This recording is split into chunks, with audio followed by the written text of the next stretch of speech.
Number 12. Jill Hansen. In May 2014, 30-year-old pro surfer and model Jill Hansen was accused of trying to kill a 73-year-old woman named Elizabeth Conklin by running her over in a Waiki parking garage on the island of Oahu. According to police, Hansen rammed into the victim with her car, then threw the car into reverse and did it again. Luckily though, Conklin survived with serious injuries. Investigators initially suspected that the incident stemmed from a previous road rage encounter between the women, but Conklin denied that this was the case and accused Hansen of trying to carjack her. During an interview with ABC News, Conklin said that all she could remember was parking in the same space she used every day and waking up in an ambulance. Chris Corey, who worked at a nearby apartment building, told local station KHON2 that after Hansen hit Conklin the first time, she exited her vehicle and looked at the victim before getting back behind the wheel in preparation to do it again. Corey said that he grabbed a crowbar and smashed the vehicle's rear window, causing Hansen to flee on foot.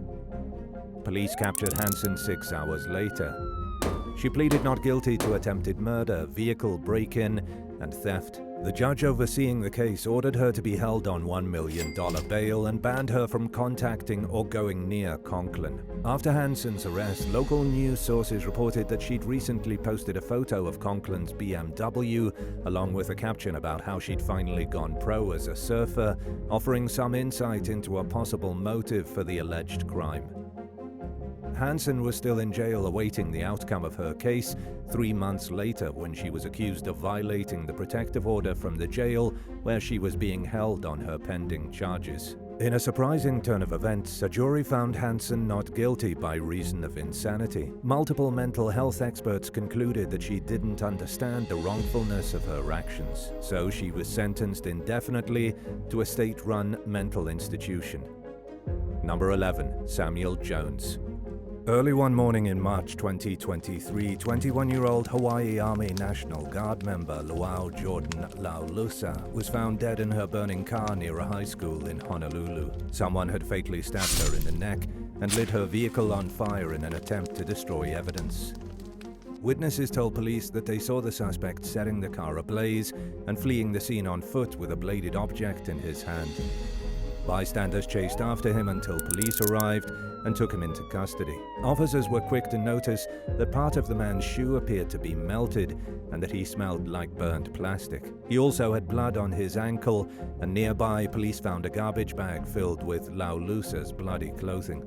The suspect was identified as 25-year-old Samuel Jones, a U.S. Army Reserve specialist. Initial news reports identified Jones as Laulusa's boyfriend, but her family members clarified that the two had only recently met and weren't officially dating. His alleged reasons for killing Laulusa are unclear, but he allegedly has a violent past. Shortly after Laulusa's murder, a woman who dated Jones for 3 years told local station KHON2 that their relationship started out normal, but that Jones quickly became controlling. She said that Jones told her what she could and couldn't wear and kept track of her every move. The ex-girlfriend further explained that when she finally decided to leave, it took her a year to safely exit the relationship. Jones allegedly threatened to kill the woman, who obtained an order of protection from the court. She said that she wished she could have warned Laulusa and her family about Jones being dangerous, but the circumstances surrounding the murder are still unclear.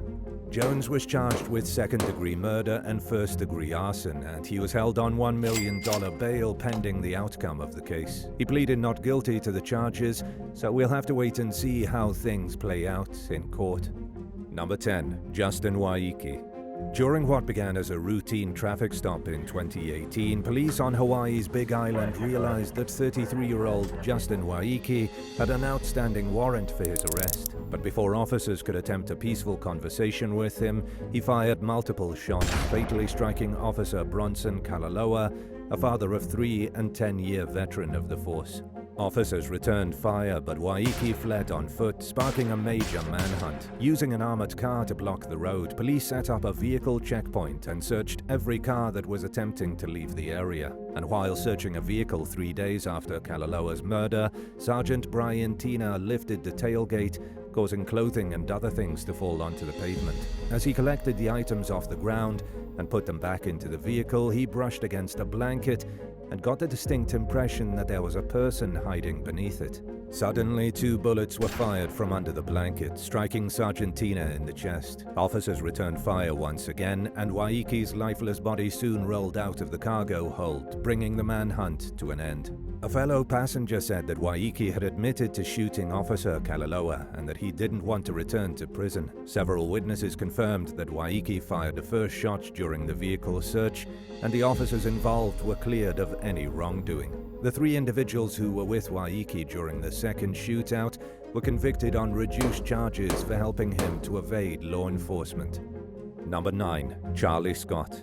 27-year-old Carly Charlie Scott was 5 months pregnant when she vanished in Maui in February 2014. She was last seen leaving to help her ex and the father of her unborn child, Stephen Capobianco, with his broken-down truck along a remote stretch of the Hana Highway. Charlie and Stephen had met 5 years earlier and broke up in 2013, but continued seeing each other. And in addition to being the last known person to see Charlie alive, Stephen was unhappy to learn that she was expecting and had unsuccessfully tried convincing her to end the pregnancy. Needless to say, he landed himself at the front and center of the investigation into Charlie's disappearance. Stephen claimed that it took about 10 minutes for him and Charlie to get his truck back up and running, and that they left the side of the highway in separate vehicles. He said that he drove ahead of her and eventually lost sight of her headlights on his way home, and that he assumed she made it back to her house just fine. Charlie's mother reported her missing the next day after being unable to reach her, and around the same time, Charlie's dog was found wandering near the part of the highway where Stephen supposedly broke down. Even more red flags about Stephen's role in the case were raised when he failed a lie detector test. 3 days after Charlie vanished, her vehicle was found abandoned and on fire in a field 20 miles in the opposite direction of where Stephen claimed that he last saw her. The next day, a search crew found Charlie's bloody clothing in a stream near where her cell phone last pinged. They also discovered some fingernails, jawbone fragments, a tongue ring with flesh still attached, handfuls of hair, and a bug-infested blanket. The remains were identified as Charlie's, and although the rest of her body was never found, it was evident that she'd been murdered. Based on the evidence, including holes in her clothing, experts theorized that she was stabbed at least 20 times. Authorities charged Stephen with murder and arson. Then, more than 2 years later, in December 2016, a jury found him guilty of second-degree murder. He was sentenced to life in prison with a minimum of 50 years before becoming eligible for parole. Stephen appealed his conviction and sentence, but the court upheld the original ruling and punishment. Number 8. Albert Pacheco. Hawaiian police officer Albert Pacheco met his future wife, a single mother of one named Kathleen, when he pulled her over for a traffic violation in Oahu's Waikiki neighborhood during the 1990s. There was an instant attraction between the pair, who eventually married and had 4 children together. Albert wanted Kathy to be a stay-at-home mom, but she pursued a successful career as a realtor. And with great success came long hours and frequent networking engagements, causing Albert to become wildly jealous of the time and attention his wife paid to her profession. As he felt his control over his marriage slipping away, he became increasingly paranoid and controlling. He constantly suspected Kathy of cheating on him and told her she was disrespecting the Bible by being a working mom. Then, at some point, Albert began following Kathy around in an attempt to catch her having an affair. Kathy tolerated Albert's escalating abuse for years before she finally decided that she'd had enough. The final straw came in 2001 when Albert followed Kathy to a work party and accused her of cheating on him with a colleague. Fed up with her husband's mistreatment, Kathy moved out of the marital home and began staying with a friend. Albert continued stalking her, but she was afraid to request an order of protection from the court because of her estranged husband's status as a respected member of law enforcement. As 2002 approached, Kathy revealed her intentions to formally separate from Albert. Then, a few days into the new year, Albert followed Kathy as she drove home from work. He rammed his car into her van and ran her off the road, then exited his vehicle and approached the van with a loaded handgun. Albert mercilessly emptied the clip into Kathy's head and body at point-blank range, then reloaded the gun and fired every single bullet at his 42-year-old wife, who died at the scene. Authorities charged Albert with first-degree murder. He pleaded guilty to a reduced second-degree murder charge and a weapon-related count and was sentenced to 20 years to life in prison. In 2023, a judge lengthened Albert's minimum sentence by 9 years, so he'll become eligible for parole in 2031. Number 7. Alex Gum. 25-year-old Alex Gum traveled to the island of Kauai in early 2018 as part of a journey seeking spiritual enlightenment. The trip occurred a handful of years after a failed attempt to make it in Los Angeles as an artist, which had ended with Alex moving back to his parents' house in Maine. Alex had undergone noticeable personality changes in recent years. He'd become increasingly preoccupied with his quest for a higher purpose and had also become noticeably erratic. But he'd always had a curious mind, so at first, his family wasn't too worried about him. His behavior became more worrisome, though, in the 3 or so years before he left for Hawaii, when he revealed that he believed he was descended from extraterrestrials. According to Alex's family, he may have believed that Kauai was the modern-day Lemuria, a mythical place that many occultists believe served as the true birthplace of human civilization. In the year and months leading up to Alex's trip to Kauai, he became noticeably withdrawn and isolated. He stopped socializing almost entirely and devoted most of his time to meditating and exploring his spiritual beliefs. Alex also became a strict vegan and stopped eating meals with his family. In late February 2018, Alex became one of the 100 or so people who disappeared from the island of Kauai. He was last seen leaving a hostel along the beach less than 2 days after he left the US mainland, and was reported not long after that by his parents, who began to worry when they couldn't reach him. According to records, Alex contacted 2 taxi companies during his hostel stay, but neither company seemed to have dispatched a car to pick him up. He hasn't touched the nearly $8,000 that's been sitting in his bank account for nearly 6 years, and extensive efforts among law enforcement and his friends to find him have turned up empty-handed. At the same time, the environment on Kauai is extremely rugged. It would be almost impossible to search every inch of it, and it's entirely plausible that Alex ended up in a place where he wouldn't be found, regardless of whether he's alive or dead. His internet search history showed that he researched camping equipment and survival-related topics, including edible wild plants, indicating that he was planning on extended stay in the wilderness. But as far as anyone knows for now, his trail ends at the hostel, leaving his current whereabouts and fate a mystery. Number 6. Kaleo Manuel and Herman Andea. In August 2023, a devastating wildfire overtook the island of Maui. After receiving little to no warning of the impending disaster, residents in the town of Lahaina scrambled desperately to escape the encroaching flames. The brush fire swallowed hundreds of homes within minutes as firefighters fought a losing battle to extinguish the blaze. Cars caught fire and exploded in bumper-to-bumper traffic, giving some civilians no choice other than to jump into the ocean as a last-ditch attempt to avoid imminent death. At least 100 people died and many others remain missing as the search continues more than 3 months later. Both state and local officials have been criticized heavily for their response, or lack thereof, to the disaster.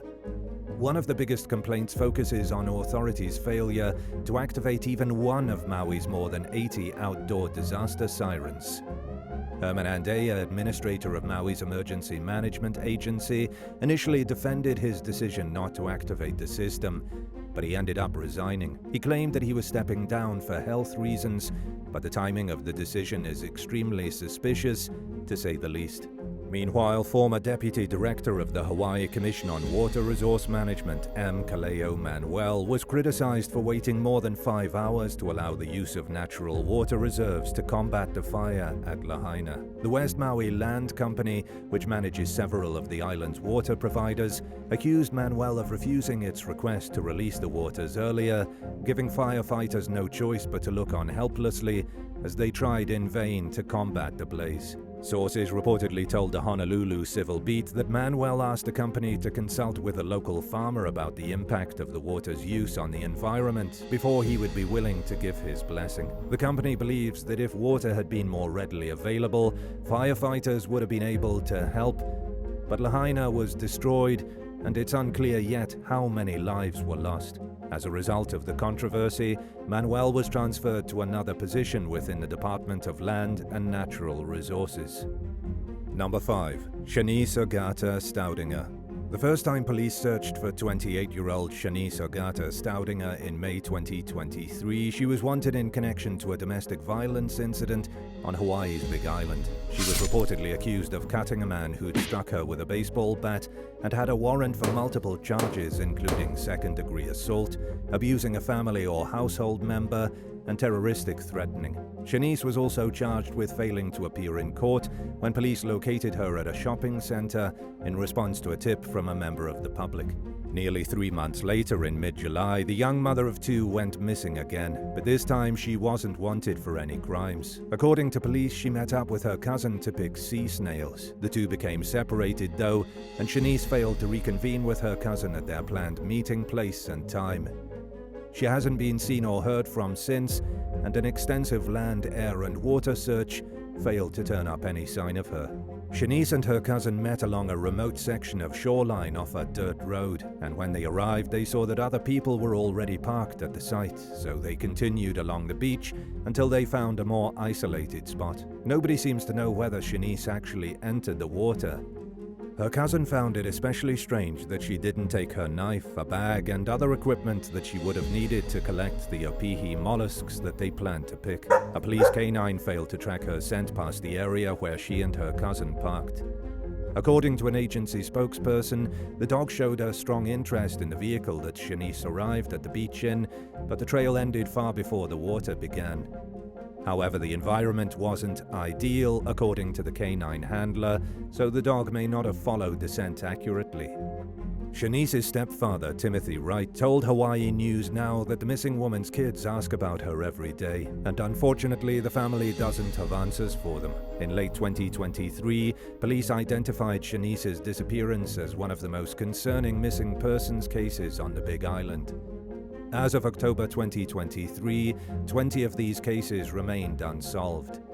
Investigators don't believe the disappearances are connected, but they do believe that the circumstances in each case seem suspicious. The search for Chenise was suspended about a week after her disappearance, but the case remains open, and authorities are hoping someone comes forward with information that could help crack the case. Number 4. Ananis Harris. After getting caught up in the escorting business, Ananis Harris decided she wanted to straighten her life out and go back to school. In May 2013, she traveled to Hawaii for one last work trip and also to celebrate her 29th birthday. Harris was accompanied by her boyfriend and pimp, Mark Miles Jr., and a female friend. The women had a complicated relationship with Miles, namely the fact that they were both seeing him romantically and were both in love with him. Naturally, their shared feelings for Miles bred some resentment between the two, but Harris and the other woman also cared about each other as friends. Awkward as it was, they managed to make the arrangement work.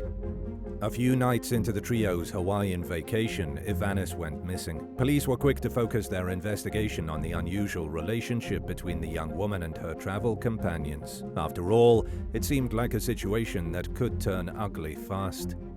But Ananis's friends insisted that things were fine between them, and investigators found no reason to believe otherwise. Surveillance footage from a pub in Waiki showed Ananis standing outside during the early morning hours and talking with a stranger. The man was later identified as a 38-year-old U.S. Marine sergeant named Nathaniel Cosby, who was in Hawaii on a temporary assignment at the time. Footage from a nearby hotel showed Ananis and Cosby going back to a room together shortly after they were seen leaving the pub. And several hours later, Cosby could be seen leaving the hotel with a large duffel bag and struggling to lift it into his rental car. He returned to the hotel a few hours later without the duffel bag and carried on with his day. Ananis was never seen leaving the hotel, leading detectives to believe that Cosby killed her and removed her from the building in the oversized duffel bag. Their suspicions were confirmed 4 days later when Ananis's body was found stuffed inside the luggage, roughly 40 miles from Waikiki in West Oahu. Her remains were so decomposed that the medical examiner could only conclude that she died from a neck injury. Cosby was charged with Ananis's murder and was tried in a military court. He argued that he acted in self-defense but was convicted of the charge and sentenced to life in prison without parole. Authorities also charged Miles with violating the Mann Act, which makes it illegal to move someone across state lines for the purpose of prostitution. While it's believed that Ananis worked as a prostitute voluntarily, Miles had broken federal law by acting as her manager while they traveled. He pleaded guilty as part of a plea agreement and received a 3-year prison sentence as a result. Number 3. Randy Lanes. The broadbill swordfish has a reputation for being an aggressive species that doesn't hesitate to defend itself when provoked. A 47-year-old fisherman named Randy Lanes learned this lesson the hard way in 2015 when he shot a 6-foot-long broadbill swordfish with a spear gun off Hawaii's Big Island in Honokahau Harbor. Moments later, he jumped into the water to retrieve his catch and was pierced in the midsection by the creature's 3-foot-long bill. People nearby realized something was seriously wrong when they saw Lanes floating around in the water. They pulled him onto a nearby pier and administered CPR, but the damage was done, and Lanes was pronounced dead at a nearby hospital. He lost his life despite being a highly skilled fisherman who made a living offering chartered tours to less experienced anglers, proving that nobody is immune to the sea monsters that lurk throughout the world's oceans. Number 2. Ken and Shirlene Watanabe. After seeing their mother Shirlene struggle with mental health issues, Tammy and Tiffany Van Gundy just wanted to see her happy. They thought their mom had finally found happiness in the 1990s when she married a man named Ken Watanabe. By then, Tiffany and Tammy were adults with their own families and had moved to the US mainland. Ken and Shirlene built a life together on the island of Oahu in Honolulu, and for a while their marriage seemed to be going well. But over time, signs began to emerge that things were different behind closed doors. During a phone conversation with Tiffany in early 2000, Shirlene allegedly accused Ken of threatening to blow up her daughter's houses. Not long after that, Shirlene supposedly told Tiffany that Ken had taken out a large life insurance policy in her name without telling her, and around the same time, she instructed her daughters to ask Ken for their baby pictures if anything bad ever happened to her. During the early morning hours one day in April of 2000, Shirlene told Tiffany and Tammy that she'd taken some sleeping pills. Her speech was slow and slurred, and she was pausing between words. The situation was alarming to begin with, but it took a terrifying turn when Shirlene said she was dying. Unsure of exactly what was going on, Tammy called the Honolulu police and requested an ambulance to Shirlene's house. When Tiffany called her mother's house several hours later, she learned that Shirlene had not gone to the hospital.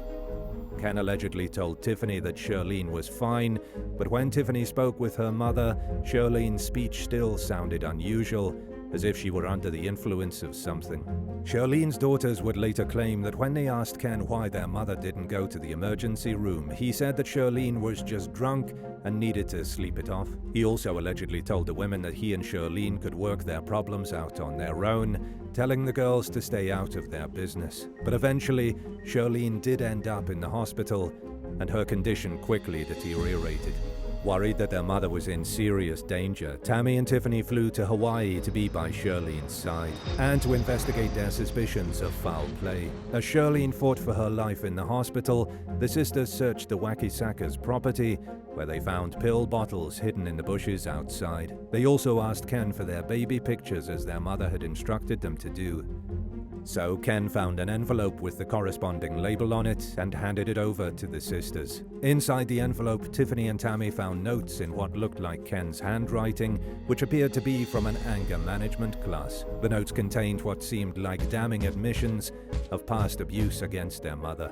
5 days after she was taken to the hospital with mysterious symptoms, Shirlene was taken off life support and passed away. Naturally, her daughters were quick to point the finger at Ken, who adamantly denied any wrongdoing. He maintained his innocence even after an autopsy ruled that Shirlene had been strangled to death, and after the medical examiner conclusively ruled out a heart attack or overdose as the cause of death. In 2002, Ken was convicted of second-degree murder and was sentenced to life in prison. His conviction was overturned 3 years later based on prosecutorial misconduct, and in the process of preparing for his retrial, his lawyer discovered that the original grand jury didn't hear from an important witness whom they'd requested testimony from. Ken and Shirlene had a tenant to whom they rented a room in their home out to, and the roommate claimed that they'd overheard Shirlene asking Ken to stay by her side on the day she died. It was enough to clear Ken's name, and he remains a free man to this day. And now for number 1. But if you want to hear even more stories, stay tuned for some extra content that you might have missed. Number 1. Dying cult leader's paradise getaway goes wrong. Amy Carlson was raised by a single mother in an average working-class home in Dallas, Texas. In 2007, she walked out of her birthday celebration at a local restaurant and failed to return. When her family got home, they discovered that she'd packed up all her things and skipped town, leaving her 3 young children in their care. In the months leading up to Amy's departure, she'd become increasingly obsessed with her quest for spiritual fulfillment. She was heavily involved in an online community of truth seekers and had run off to Colorado to start a new chapter in her life, one that her family was not welcome in. Amy began calling herself Mother God and preaching her unconventional New Age beliefs in videos that she posted online. She amassed a sizable following of lost souls and conspiracy theorists longing for guidance and a sense of community along their spiritual journeys. Many of Amy's followers came to live with her, and the group called themselves Love Has Won. New members forked over all their money without question, and the group earned an income by selling readings and healing products. Between 2007 and 2021, Amy cycled through several male partners who were each called Father God during their time in the spotlight. Her lovers and followers catered to her every desire, enabling her to survive without working, while her drinking and drug habits spiraled out of control. The heavier her substance abuse became, the more irrational her spiritual beliefs grew. And in the meantime, her personality became increasingly domineering and controlling. But Amy's devotees remained faithful. They believed Amy was God and that everything she did was for their benefit, no matter how selfish, abusive, or unhealthy it seemed on the surface. The group even believed that Amy's drug and alcohol abuse was medicinal and that it helped her deal with the everyday stresses that came along with being a messiah who was saving the world from evil. Almost any off-the-wagon alcoholic prefers to be in an environment where their drinking goes unchecked, but this type of enabling comes with severe long-term consequences. By 2010, Amy was experiencing end-stage liver failure. She knew she needed medical help, but she taught her followers to reject modern medicine. They also refused to take her to a hospital, thinking it would do more harm than good, and instead gave her heavy doses of colloidal silver, which has no proven medical benefits. And eventually, the colloidal silver began to turn her skin blue. According to the group's rhetoric, Amy was undergoing a process called ascending. She was simply transitioning to an elevated spiritual status, and her conscious self would soon leave her body and go elsewhere. In other words, she was dying. In August 2020, her third and final Father God, Jason Castillo, decided that Kauai was the most appropriate place for Amy to live out the final stages of the so-called ascension process. By then, concerned relatives of the cult's members had started a collective mission to raise awareness of the group and its dangerous beliefs and practices. When they found out that Amy and her followers were traveling to Kauai, they warned the community where the group planned to stay that a cult was about to arrive. Needless to say, the members of Love Has Won didn't receive a warm welcome from the people of Kauai. They arrived on the island to find protesters surrounding the property where they planned to stay and holding up signs telling them to leave and calling them out for being a cult. Locals were especially enraged by the fact that Amy had claimed to be the Hawaiian goddess Pele.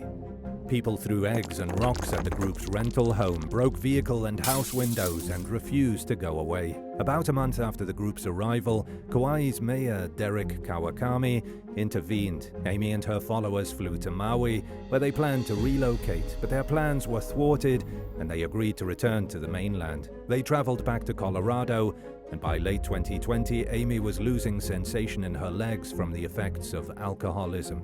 Her health continued to deteriorate, and in April 2021, police responded to a call for a welfare check at the group's house in Crestone, where they found Amy's mummified corpse lying in bed. She'd been wrapped in a sleeping bag, covered in glittery makeup, and adorned with Christmas lights. Her skin was so blue from silver poisoning that responding officers thought her corpse had been painted. An autopsy found that Amy had died from the combined effects of anorexia, alcohol abuse, and silver poisoning. Several of her followers were initially charged with abuse of a corpse, but the cases were eventually dropped. Since then, the Love Has Won cult has broken off into several smaller factions which reportedly still exist today. Many who've left the group and returned to their families have undergone a complicated and lengthy process of deprogramming from the effects of being brainwashed and are still working on putting their lives back together. 12. Shanton Harris. Members of the public were shocked when a popular 19-year veteran of the Miami police force was accused of running a drug protection racket in 2018. 52-year-old Shanton Harris was best known for her community-oriented approach to policing, but her impeccable reputation took a hard hit when she and fellow officers James Archibald and Kelvin Harris were hit with cocaine conspiracy, trafficking, and weapons charges. The trio fell under federal scrutiny and became the focus of a 6-month sting. During that time, Shanton and her co-conspirators allegedly accepted payments totaling tens of thousands of dollars in exchange for protecting drug cartel members who were moving large amounts of cash. In one instance, she reportedly threatened a man with a gun and told a federal informant, who she thought was a drug dealer, that she would be willing to knock off a fellow police officer if they proved untrustworthy. The FBI also accused Shanton of selling a Miami police uniform to an undercover agent, with the full awareness that it would supposedly be used by a cartel hitman. Authorities arrested Shanton and the 2 fellow cops they believe she recruited into her criminal double life. In addition to leaving the community dumbfounded, her colleagues were in disbelief to see the well-liked officer accused of such serious crimes. Shanton had plenty of small blemishes on her behavioral record, but nobody imagined she would ever be capable of running an organized illegal operation. She pleaded guilty to conspiring to possess cocaine and was sentenced to 15.5 years in prison. Kelvin Harris received a 27.5-year sentence for his role in the conspiracy, and James Archibald was sentenced to 10 years. 11. Michael Lee Jones. 21-year-old Ina Budniecka was found battered and clinging to life in the Everglades in 2005. Someone had brutally attacked her and left her for dead. She was rushed to the hospital in critical condition, but thankfully she pulled through and survived her injuries. When she regained consciousness more than 20 hours after being found, Budniecka had no recollection of how she ended up where she was found or who was responsible for what happened to her. She was initially so traumatized that she couldn't speak out loud. Limited to pen, paper, and somewhat limited English language skills, the young Ukrainian woman wrote down her lawyer's contact information for investigators. In the time leading up to the assault, Budniecka was staying at a hotel in Miami. She'd been injured on the job while working for a cruise line and was recovering while pursuing a lawsuit against her employer. There were initially no promising leads to help detectives narrow down Budniecka's attacker, and her memory was only returning in bits and pieces. She was also struggling to distinguish which memories were real, and as a result, the case went cold. Private investigator Ken Brannan took a crack at the case and noticed something that nobody else had. Surveillance footage from the hotel Budniecka was staying at showed her entering an elevator. She was never seen leaving, but Brennan did notice a man rolling a large suitcase in and out of the hotel during the period when she was last seen on security video and when she was found the next day. At one point, Budniecka could be seen engaging in small talk with the stranger. Brennan wondered if the man had stuffed Budniecka into the suitcase, and his fellow detectives initially thought he was crazy for thinking it was possible. But he ran with it, and he identified the man in the footage as Michael Lee Jones from Frederick, Maryland. Jones denied any knowledge or involvement in the crime and willingly gave a DNA sample. To the surprise of the investigators who doubted Brennan, it was a match. Due to limited evidence, Jones pleaded guilty to a lesser charge than what truly reflected his actions, and he served just 2 years in prison. But Brennan was convinced that Jones was a serial offender and campaigned successfully to get his DNA added to the National Combined DNA Index System. It paid off majorly when Jones's DNA matched with samples from several cold cases throughout the United States, including 2 assaults against women in New Orleans that happened in 2003, as well as another incident from Colorado in 2005. Jones was sentenced to 24 years to life in Colorado and received a 45-year sentence in Louisiana, which essentially means he'll remain behind bars for life, where he can no longer harm innocent members of society. 10. The unsolved murder of Omar Lara. In one of Miami's most gruesome and baffling cold cases to date, a 21-year-old Guatemalan immigrant named Omar Lara was murdered and dismembered back in 2009. A cyclist discovered garbage bags filled with his body parts floating around in Biscayne Bay. On the last night Lara was seen alive, his friends tried persuading him to go home from a club in the city's Little Havana neighborhood because he was drunk. He stayed at the club though until it closed, according to witnesses. Cell phone activity from the next day led police to a local petty criminal who admitted to rifling through Lara's pockets and stealing his phone when he was passed out drunk about a block away from the club. Detectives quickly ruled the cell phone thief out as a suspect. For now, the crime remains a true whodunit with no apparent viable leads. In 2012, investigators entertained the theory that Lara may have been murdered by a notorious Canadian cannibal killer named Luca Rocco Magnotta. Certain aspects of how Lara was dismembered resemble the techniques Magnotta used to cut up his dead lover, John Lynn. Magnotta put out the image of an international playboy on his social media profiles, leading some to think he may have been in Miami at the time of Lara's death. However, many suspect that he exaggerated his lifestyle and that there was no real reason to believe he was actually in the city. A Miami Police Department spokesperson told the press that if they found any evidence that Magnotta was in the area at the time of Lara's death, they would consider him a possible culprit in the case. But the idea appears to have gone nowhere, and the identity of Lara's killer continues to elude authorities to this day. 9. Stevenson Charles. On at least 3 separate occasions in October and November 2022, men in the Miami area met up with someone they met on the Grindr dating app expecting to have a good time, only to be held at gunpoint and violently robbed and assaulted. In the first incident, the victim was forced to drive to an ATM and withdraw cash. The suspect, later identified as 21-year-old Stevenson Charles, allegedly dropped the victim off on the side of the road and drove away in his car. During the second encounter gone wrong, Charles was accused of ambushing a different victim at gunpoint, going through his phone and threatening to kill him after finding photos of him with another man.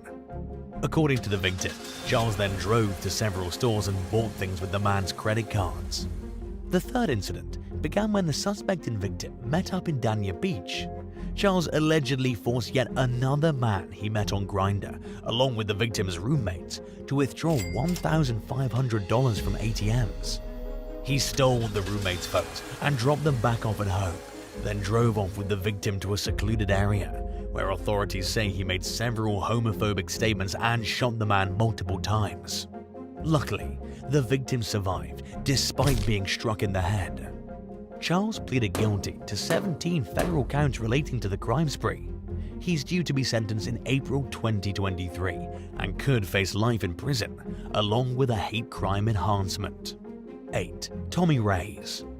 As the openly gay president of Miami's Fraternal Order of Police Union, Sergeant Tommy Reyes is one of the city's most influential cops.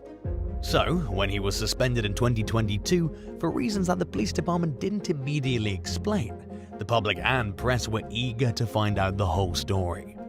According to a police report obtained by the Miami New Times, Reyes pulled a gun on a man he met through a dating app in Tallahassee, located in the state's panhandle. police were called to the scene based on reports of a robbery, and while Reyes accused his date of stealing his wallet, it was the sergeant himself who was arrested in connection with the incident. He was charged with aggravated assault with a deadly weapon, and the ordeal sparked an internal investigation of the Miami Police Department.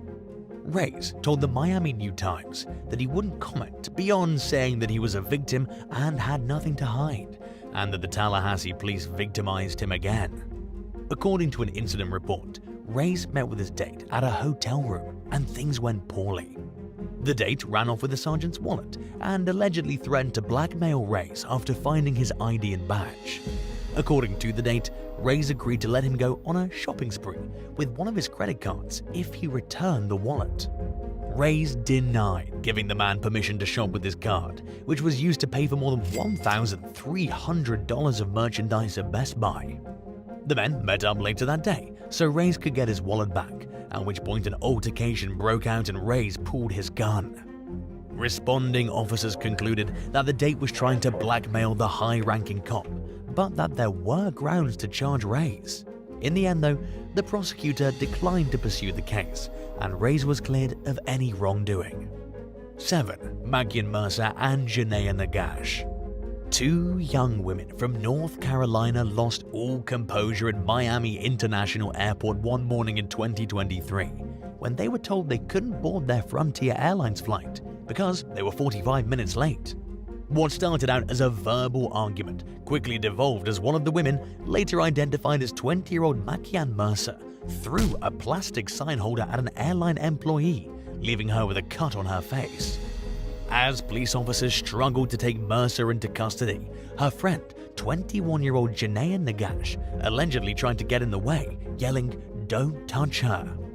Nagash was charged with resisting arrest, with violence and disorderly conduct. Mercer was handed the same charges, with an additional charge of aggravated battery. On top of having to shell out cash for another flight, they each posted a $500 bond in order to regain their freedom while their cases played out in court. Have you ever met someone from a dating app and got really bad vibes from them that you couldn't ignore? 6. Miami-Dade Jane Doe. Residents at the Biscayne Gardens apartment complex in the Miami-Dade County awoke one morning in 1979 to find a dead young woman lying at the edge of a wooded area next to a dumpster in the building's parking lot. Someone had strangled her, and she hadn't been dead for very long, according to the medical examiner. Based on where she was found, detectives theorized that she was killed elsewhere and then dumped in the parking lot. They determined that she was likely between the ages of 17 and 25 when she died. She was Caucasian, with reddish hair and grey or green eyes, and she was slim and of average height. The Miami-Dade Jane Doe, as she was called, was wearing a white t-shirt, a floral scarf, and jeans when she died.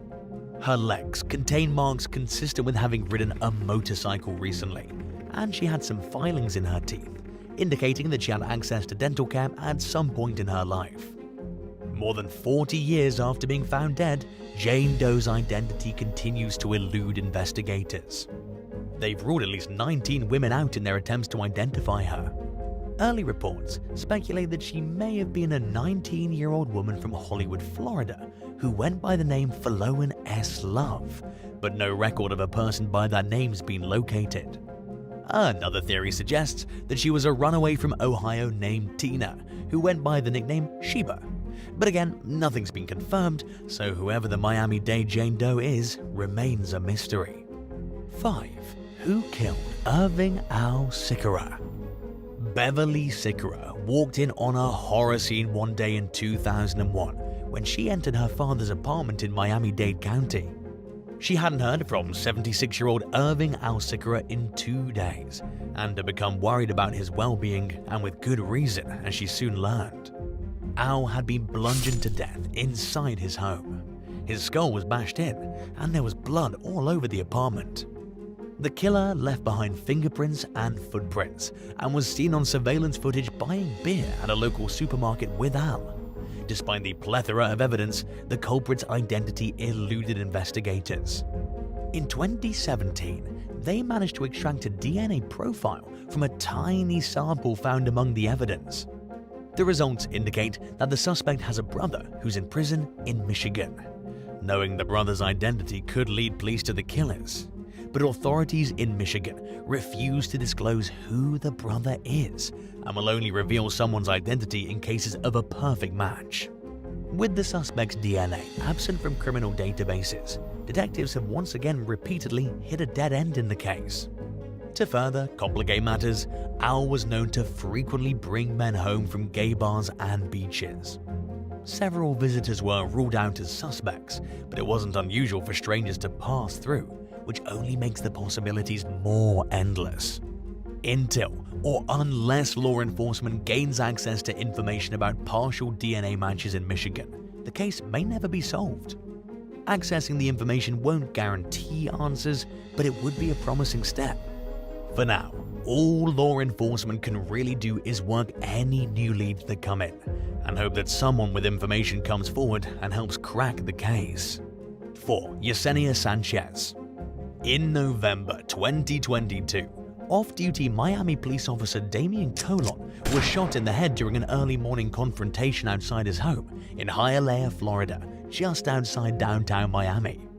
He collapsed on his porch and was rushed to the hospital, where he underwent emergency surgery and narrowly survived his injuries. A criminal complaint identified Colon's estranged girlfriend and former school cop Yesenia Sanchez as the suspected shooter. According to the document, Sanchez sped off from the scene in a truck and crashed into some parked cars at a high rate of speed. She then allegedly fled on foot, dropping her wallet onto the ground and leaving it behind in her rush to stay one step ahead of law enforcement. Police found Sanchez at her home nearby and took her into custody on suspicion of attempted murder. According to a report, she and Colon were in a relationship for 7 years. Authorities claim that Sanchez was stalking the officer with a phone app. She reportedly waived her Miranda rights and confessed to the shooting. Sanchez resigned from her law enforcement career in 2021 following a domestic incident involving someone described as her police officer boyfriend in a report. She was accused of attacking the victim and deflating his car tires. For now, she remains behind bars without bail, and she awaits the next step in the court process. 3. The unsolved murder of Paula Slidi.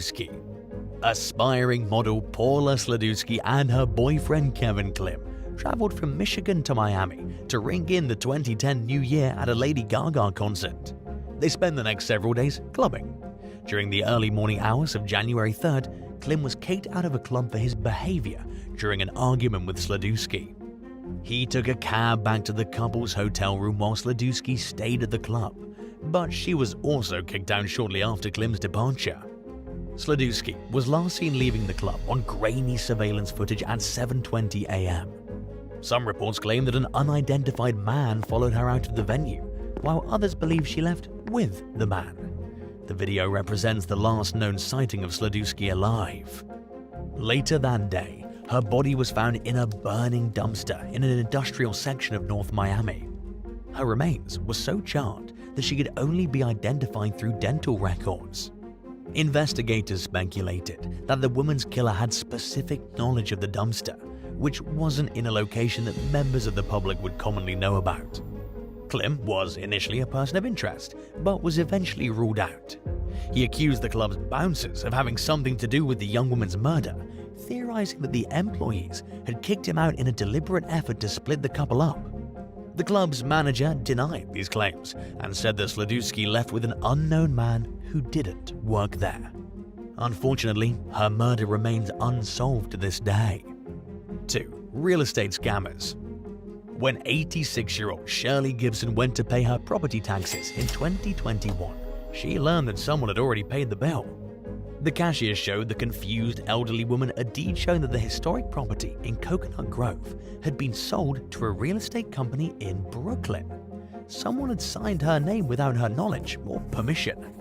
Soon after that, a neighbor told Gibson that someone posing as her dead father had listed another one of her properties for sale online. The senior citizen told the Miami New Times that she never planned to sell her properties, which have been in her family for more than a century since her grandfather moved to Miami from the Bahamas in 1904. Gibson hired a lawyer who had the listings taken off the internet and looked into the case. The good news was that the property still legally belongs to Gibson since it was sold fraudulently. Gary Bonzin, who heads the company that closed on the deal, told the New Times that a lot more property closings have been done remotely since the beginning of the COVID-19 pandemic. Sadly, Gibson's case reflects just one among 50 similar complaints that the Miami-Dade police had recently received around the same time that the story broke. Following an investigation, authorities charged Chantel Vanessa Chang, Jason Webley Sr., and Otis Lathan Powell with 6 felony counts, including grand theft, money laundering, and theft from a person 65 years or older. According to prosecutors, the suspects squandered the majority of the $230,000 they gained from the fraudulent sale by the time they were caught. 1. Devon Russell Jr. In October 2021, a 26-year-old transgender woman named Royal Poetical Stars was found shot to death in her Hummer in Miami Gardens. In an appeal to the public seeking information about the suspect, the Miami Gardens Police Department mistakenly referred to Stars by her dead name, the male name she was assigned at birth. According to LGBTQ+ advocates and the victim's family, this prevented them from learning about Royal's death in a timely fashion. A spokesperson for the advocacy group Equality Florida told the Miami New Times that it took about 2 weeks for them to find out about the murder, and that they learned about it only after a media outlet pointed out the error. The victim's friend, Sandy Fox, told the news outlet that the misgendering and use of Royal's dead name was an insult. Acting on various leads and tips, authorities identified 28-year-old Devon Russell Jr. as the suspected shooter in the case. He was subsequently charged with Royal Poetical Stars' murder, but at the moment the case appears to be ongoing. Would you rather go to Hawaii and have it rain the entire time but at least have a nice hotel room, or go to Hawaii and experience beautiful weather but get stuck staying in the crappiest Airbnb you've ever seen? Let us know in the comments down below. And if you enjoyed this video, be sure to leave a like and subscribe to the channel. Thank you so much for watching, and we'll see you in the next one. Bye.